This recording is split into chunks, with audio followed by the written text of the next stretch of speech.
Bismillahirrahmanirrahim. Assalamu alaikum dear students. I am Mr. Zahid and today our topic of discussion is mistakes related to noun. आज हमारा जो topic है discussion का वो noun से related जो मिस्टेक्स हैं, आज ये इसका सेकंड पार्ट है। फर्स्ट पार्ट में हमने इसके चंद रूल्स डिस्कस किए थे और रिमेनिंग रूल्स को हम आज डिस्कस करेंगे कि किस तरह से ये मिस्टेक को हम ओवरकम करके ज़्यादा से ज़्यादा मार्क्स गेन कर सकते हैं। जी फर्स्ट रूल नंबर 7 है जी, some nouns are always plural as. कुछ नाउन्स हैं जो कि हमेशा प्लूरल फॉर्म में होते हैं, जैसे कि पीपल है, कैटल है, आर्म्स है, ट्राउजर्स, टंग्स, गैलोज, स्पेक्टिकल्स एक्सेट्रा। तो ये नाउन्स और इनके अलावा कुछ और नाउन्स हैं जो कि हमेशा प्लूरल इस्तेमाल होते हैं and they need plural form of verb और एक्सिलरी वर्ब के इनके साथ प्लूरल फॉर्म ऑफ वर्ब ही इस्तेमाल होती है।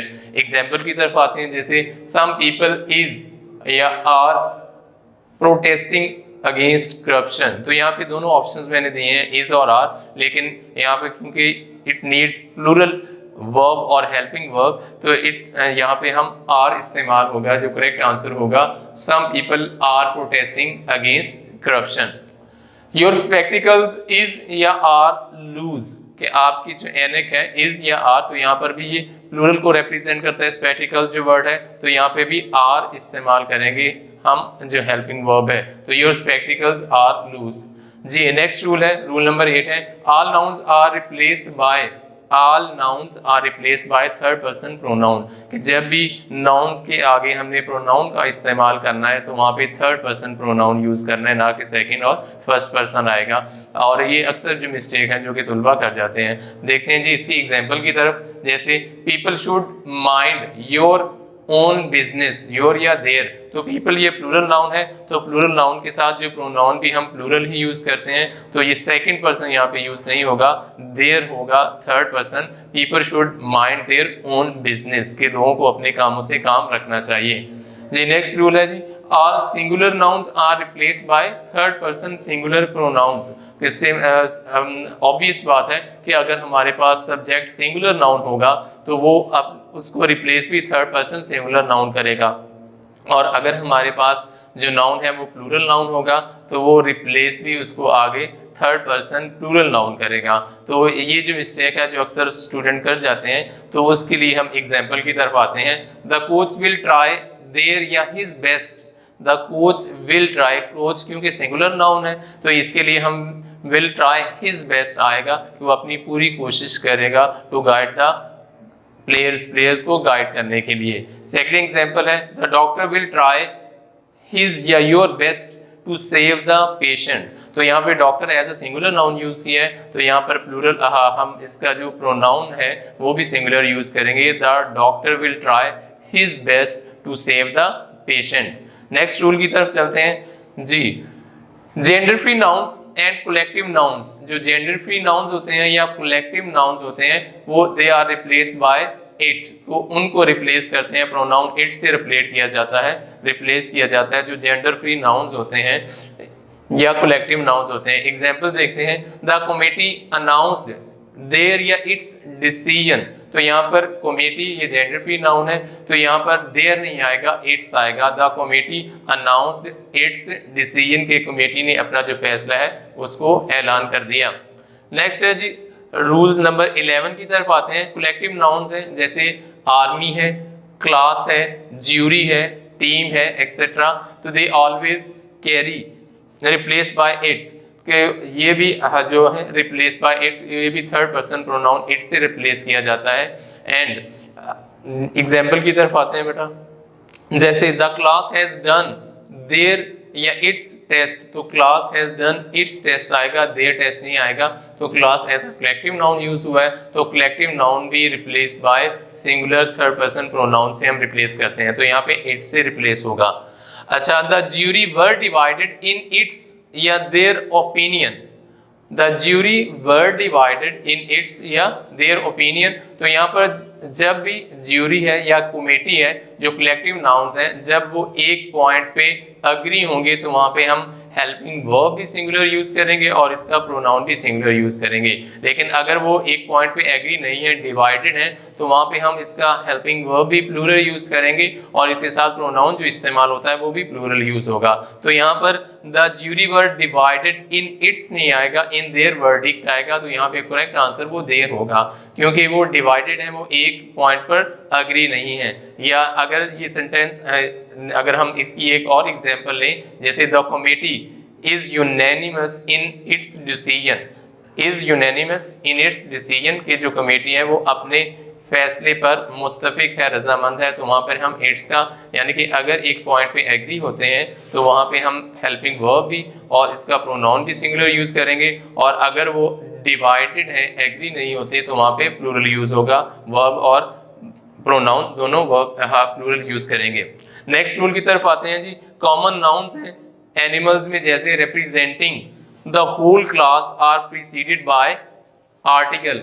तो यार कहते हैं कि अगर हमने उसकी पूरी क्लास को रिप्रेजेंट करना है तो वहां पे हम आर्टिकल का इस्तेमाल, आर्टिकल दी का इस्तेमाल करेंगे, और अगर हमने उसके साथ आर्टिकल का इस्तेमाल नहीं किया तो वो रॉन्ग हो जाएगा। जैसे horse is a faithful animal, तो horse is a faithful animal, horse अगर लिखेंगे यहाँ पे आर्टिकल ए यूज करेंगे तो उससे मुराद एक घोड़ा होगा, ना कि उसकी रेस को रिप्रेजेंट करेगा। और अगर यहाँ पर हमने आर्टिकल दी लगाएंगे साथ में तो वहां पर ये उसकी पूरी रेस को रिप्रेजेंट करेगा। जैसे द हॉर्स इज यहाँ पर वर्ड यूज करेंगे तो हमने यहाँ पे आर्टिकल दी का इस्तेमाल करना है। तो the horse is a faithful animal, जब हम आर्टिकल यहाँ पे दी लगाएंगे तो ये उसकी पूरी रेस को रिप्रेजेंट करेगा कि वो एक बहुत ही वफादार जानवर है। या the dog is a loyal animal, अब यहाँ पर अगर हम आर्टिकल दी लगाएंगे तो फिर वो उसकी पूरी रेस को वो रिप्रेजेंट करेगा। तो यहाँ पे भी आर्टिकल दी आएगा, ना कि आर्टिकल ए आएगा, क्योंकि अगर हम ए आर्टिकल यूज करते हैं तो वो सिर्फ अ सिंगल एनिमल को रिप्रेजेंट करेगा, नॉट इट्स होल रेस, तो उसकी पूरी रेस को रिप्रेजेंट नहीं करेगा। तो इसलिए यहाँ पर आर्टिकल दी का इस्तेमाल करेंगे उसकी पूरी रेस को रिप्रेजेंट करने के लिए। अच्छा, नेक्स्ट रूल की तरफ आते हैं जी। द मेजॉरिटी या मेजॉरिटी, माइनॉरिटी इज सिंगुलर, जो नाउन है मेजॉरिटी, जो कलेक्शन कलेक्टिव एक अथॉरिटी को मेजॉरिटी जो नाउन है, या माइनॉरिटी है जो अक्सरियत या एक अकलियत के लिए इस्तेमाल किया जाता है। मेजॉरिटी हम अक्सरियत के लिए इस्तेमाल करते हैं, माइनॉरिटी अकलियत के लिए इस्तेमाल करते हैं। तो जब भी माइनॉरिटी या मेजॉरिटी होगा तो वो एज अ सिंगुलर होगा और उसके साथ हेल्पिंग वर्ब भी सिंगुलर आएगा या मेन वर्ब भी सिंगुलर आएगा। लेकिन अगर मेजॉरिटी ऑफ है, माइनॉरिटी ऑफ है, तो वो प्लूरल होगा और वो हेल्पिंग वर्ब भी प्लूरल ही कैरी करेगा। एग्जाम्पल देखते हैं जी। The majority of people in Pakistan is या आर पुअर, तो जब मेजॉरिटी ऑफ, जब प्रेपोजिशन ऑफ होगी तो वो प्लूरल को रिप्रेजेंट करेगा, तो हेल्पिंग वर्ब भी प्लूरल कैरी करेगा। तो यहाँ पे हम इज नहीं आर का इस्तेमाल करेंगे। The majority of people in Pakistan are poor आएगा। इसी तरह the minority in Pakistan is या आर रिच, माइनॉरिटी यहाँ पर इसके साथ प्रेपोजिशन ऑफ यूज नहीं हुई, तो जब माइनॉरिटी होगा या सिर्फ मेजॉरिटी होगा तो वो सिंगुलर को रिप्रेजेंट करेगा और हेल्पिंग वर्ब भी सिंगुलर कैरी करेगा। तो इसलिए the minority in Pakistan is rich आएगा कि पाकिस्तान में बहुत ही अकलियत में लोग अमीर हैं। तो इस नेक्स्ट रूल की तरफ आते हैं जी। रूल नंबर 14 है जी। टू नाउन्स जॉइंड बाय, जब दो नाउन्स को हम मिलाते हैं विद के साथ, along with के साथ, as well as के साथ या besides के साथ, तो we always use verb और helping verb according to the first noun, कि जब हम दो nouns को with के साथ, along with के साथ, as well as, besides या except के साथ मिलाते हैं तो हम verb जो होता है helping verb या auxiliary verb, उसको मेन वर्ब को हम फर्स्ट नाउन के मुताबिक इस्तेमाल करेंगे। एग्जाम्पल देखते हैं जी। The teacher as well as students are या इज बिजी, तो यहाँ पर the teacher as well as students, तो यहाँ पर द टीचर भी एक सब्जेक्ट है और द स्टूडेंट्स भी दूसरा सब्जेक्ट है, दोनों नाउन्स हैं। तो हमने फर्स्ट नाउन के मुताबिक हेल्पिंग वर्ब यूज करना है। द टीचर इज बिजी आएगा। एज वेल एज अगर हम सिर्फ इतना पढ़ें, जैसे the teacher is busy as well as students are, तो मीन्स वो क्लियर हो जाता है। तो एज वेल एज के साथ जब हम दो नाउन्स को मिलाएंगे तो हमने हेल्पिंग वर्ब फर्स्ट सब्जेक्ट के मुताबिक, फर्स्ट नाउन के मुताबिक यूज करना है। तो यहाँ पे करेक्ट आंसर हमारे पास इज आएगा। नेक्स्ट रूल की आते हैं जी। ईदर और, नीदर नॉर या नॉट ओनली बट ऑल्सो, कि आइदर और या नाइदर नॉर भी जिसे कहते हैं, not only but also say जब हम दो नाउन्स को आपस में मिलाएंगे तो जो हेल्पिंग वर्ब है वो सेकंड नाउन के मुताबिक इस्तेमाल होगा, या हम दूसरे अल्फाज में कहें कि अपने करीब तरीन नाउन के साथ लिहाज से यूज होगा। एग्जाम्पल की तरफ आते हैं बेटा, neither the captain nor the players is या आर परफॉर्मिंग वेल। तो neither the captain nor the players, तो नॉर द प्लेयर्स, प्लेयर ये सेकंड नाउन है, तो नीदर नॉर के साथ जब भी हम सेंटेंस बनाएंगे तो सेकंड नाउन के मुताबिक हम हेल्पिंग वर्ब यूज करेंगे। तो प्लेयर्स के साथ क्योंकि वो प्लूरल है तो यहाँ पे हेल्पिंग वर्ब भी प्लूरल आएगा, तो nor the players are performing well, कि ना ही कैप्टन और ना ही जो खिलाड़ी हैं वो सही तौर पर अपना खेल सरअंजाम दे रहे हैं। तो यहाँ तक हमारा आज का लेक्चर था मिस्टेक्स रिलेटेड टू नाउन्स। तो नेक्स्ट वीडियो में हम नेक्स्ट लेक्चर्स के साथ हाजिर होंगे, तब तक के लिए अल्लाह हाफिज।